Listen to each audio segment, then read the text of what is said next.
তিন লাল কার্ডে শুরু। বিশ্বকাপ কি হবে লালে লালে? কথায় আছে সকাল দেখেই বোঝা যায় দিনটা কেমন যাবে। তো এবার বিশ্বকাপে প্রথম ম্যাচেই দেখা গেল তিন লাল কার্ড। টুর্নামেন্ট শেষে লাল কার্ডের বোঝা কতটা ভারী হবে কে জানে।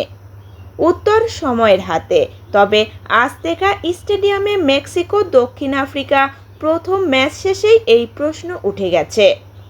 তার কারণ 4 বছর আগে কাতার বিশ্বকাপে 32 দলের মোট 64 ম্যাচে লাল কার্ড দেখা গিয়েছিল মাত্র 4টি। তার 4 বছর আগে একই সংস্করণে 2018 রাশিয়া বিশ্বকাপেও লাল কার্ড ছিল 4টি। এবার 48 দলের বিশ্বকাপে ম্যাচ সংখ্যা 104টি। বিশ্বকাপে এক আসরে সর্বোচ্চ লাল কার্ডের রেকর্ডটি ভেঙে যাওয়ার ঝুঁকি তাই উকি দিচ্ছে এখনই। সেটা না হয় দিক, এরই মধ্যে কিন্তু ভেঙে গেছে বিশ্বকাপের ইতিহাসে উদ্বোধনী ম্যাচে সর্বোচ্চ লাল কার্ডের রেকর্ড। 1990 বিশ্বকাপের প্রথম ম্যাচে ডিফেন্ডিং চ্যাম্পিয়ন আর্জেন্টিনাকে 1-0 গোলে হারিয়ে চমকে দেওয়া আফ্রিকার অদম্য সিংহ ক্যামেরুনের দখলে এতদিন ছিল রেকর্ডটি। সে ম্যাচে লাল কার্ড দেখেন ক্যামেরুনের আন্দ্রে কানা বিয়েক ও বেঞ্জামিন ম্যাসিং। আজতেকায় এবারের বিশ্বকাপে উদ্বোধনী ম্যাচে দক্ষিণ আফ্রিকার বিপক্ষে মেক্সিকোর 2-0 গোলের জয়ের ম্যাচে পেছনে পড়ল 36 বছর আগের সেই রেকর্ড।